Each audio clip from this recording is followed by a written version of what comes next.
Nuo balandžio 9 dienos Telšiuose Žemaičių muziejuje Alka atidaryta nauja ekspozicija. Ekspozicija pavadinta Senoji Žemaičių praeitis. Joje eksponuojami Žemaitijos priešistorės radiniai. Šiuo metu Alkoje sukaupta daugiau kaip 20 000 archeologinių radinių kolekcija. Kaip teigi Žemaičių muziejaus Alka vadovė Elvyra Spudytė, muziejuje sukaupta ypač turtinga archeologinė kolekcija. Jie buvo pradėti kaupti jau nuo 32 metų įsikūrus muziejui. Ir per tą laiką sukaupta apie 22 000 archeologinių eksponatų. Praėjus kuriam laikui, kai buvo išardyta senoji ekspozicija, tai maždaug 17 metų praėjo, šiais metais mes atidarom visiškai naują ekspoziciją, archeologinę ekspoziciją, kurioje ir stengiamės parodyti tuos radinius, kurie buvo rasti Žemaitijoje, Žemaitijos kapinynuose, Plungės, Telšių, Mažeikių rajonuose. Ekspozicijoje galima išvysti akmens amžiaus laikų dirbinius bei įrankius. Demonstruojame čia pačius seniausius įrankius, kuriais naudojosi tuo metu gyventojai, tai baltai. Ir jie pagaminti tie įrankiai iš kaulo ir titnago. Tai labai primityvūs daiktai, tačiau jie yra patys seniausi. Mezolito laikotarpis. Kaip pasakoja Elvyra Spudytė, prie Biržulio ežero esančioje gyvenvietėje rastas akmens amžiaus laikų kapas, kuriame palaidotas žynys. Žynio kapas buvo nudažytas raudonąja ochra, išbarstytas ir turėjo labai daug papuošimo. Žvėrių kaulų ir dantų ilčių. Na ir kaip tik tai buvo vienas iš tų stebuklų, kurie nustebino visus archeologus, nustebino istorikus. Ir ne tik tais Lietuvos, bet ir plačiajam pasaulyje. Todėl šitas žynių kapas yra vienas iš garsiausių čia baltų gyvenamoje teritorijoje. Dar įdomu tai, kad rastas yra šalia židinys, kuriame buvo aukojamos aukos ir šalia buvo palaidota sulankstyta moteris. Toliau akmens amžius baigėsi tuom, kad neolito laikotarpį jau gausėja radinukų ir gyvenviečių taip pat daugėja. Mes demonstruojame kaip tik tuos pagrindinius darbo įrankius, tai yra akmens kirvukai ir vienas kitas gintaro dirbinėlis.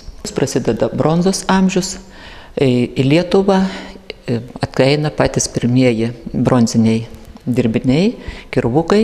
Po bronzos amžiaus prasideda geležies amžius, kuris tęsiasi iki Lietuvos valstybės susidarimo, tai yra 13 amžiaus pirmos pusės. Ir čia šitas laikotarpis Alkos muziejuje labai turtingas eksponatais. Čia jau galima pamatyti daug įvairiausių medžiagų, nes šituo laikotarpiu pradeda formuotis gentis. Kaip tik Telšių rajonas yra tas rajonas, kur yra sankirta kuršių genčių ir žemaičių genčių sankirta. Laidosena yra įdomi ir žemaičių kapai išsiskiria iš kitų kapų savo turtais, o kuršių gentis buvo kapai irgi labai įdomus. Ir kuo geriau išsilaikęs kapas, kuo daugiau papuošalų, kuo daugiau radinių randama tame kape, tuo daugiau yra žinių suteikiama archeologijai ir istorijos mokslui. Norėčiau išskirti tokius pagrindinius momentus, kad laidosena būdavo laidojami žmonės griautiniuose kapuose ir buvo kitas variantas, tai yra degintiniai kapai. Degintiniai kapai sudeginami žmonės ir sudedami kartu su visais papuošalais ir priklausiusiais darbo įrankiais. O griautiniai kapai yra žymiai turtingesni, nes šituose griautiniuose kapuose yra išlikusi visa medžiaga ir tai yra tiesiog ištisi lobiai, ištisi radiniai. Geležies amžiuje labai plačiai įsigali žalvario dirbiniai, ypač papuošalai, o žalvaris yra toks metalas, labai lengvas metalas, tačiau jisai turi labai gerą savybę, panašus į savo spindėjimu į auksą. Todėl puošėsi, nuo 5 amžiaus puošėsi žalvario dirbiniais ir moteris, ir vyrai. Ir tie papuošalai, mes juos dabar sakom papuošalais, jie turėjo visiškai kitą paskirtį, nes sagų nebuvo ir paprasčiausiai įvairiomis segėmis buvo susegami rūbai, apsiaustai, su smeigtukais buvo irgi prisegamos, tai kepurės, tai žodžiai, jie turėjo tokią visiškai kitą funkciją paskirti. Papuošalai būdavo atliekami įvairiomis technikomis. Tai yra ir kalimo būdu, ir tempimo būdu, vijimo, tordiravimo. Elvyra Spudytė sakė, kad žemaičių gentis buvo labai karinga. Demonstruojam šito laikotarpio žemaičių genties pagrindinis dėmesys ekspozicijoje yra skiriamas ginkluotei. Tai kovos kirviai, kovos ietigaliai, kalavijai, dviašmeniai, vienašmeniai. Įvairūs šitie ginklai taip pat buvo ir apeigoms naudojami, sulankstyti, suraityti. Nuo akmens amžiaus išpopuliarėjo keramika ir jos dirbiniai. Reikėtų atkreipti dėmesį į keramiką, į puodus jau nuo akmens amžiaus, kada prasideda puodų lipdymas ir daroma be jokio degimo, bet nulipdoma, įsmeigiama į žemę, išdžiūsta puodas, jisai turi savo paskirtį, kažkokią tai suberti grūdus, suberti maisto produktus, o vėliau jau 10 amžiuje puodai imami žiesti ir atsiranda nauja technika, todėl keičiasi ir puodų paskirtis.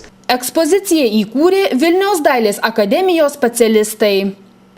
Ekspozicijoje šiuo atveju mes panaudojam labai daug informacinės medžiagos, yra 11 mažų ekranėlių, kuriuose galima pamatyti tą daiktą, kuris yra eksponuojamas plačiau, žodžiu, iš visų pusių.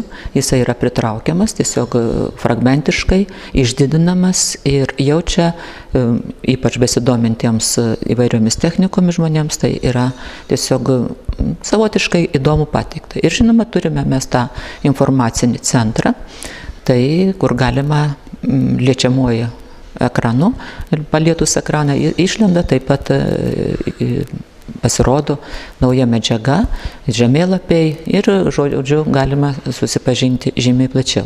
Elvyra Spudytė visus maloniai pakvietė aplankyti naująją ekspoziciją.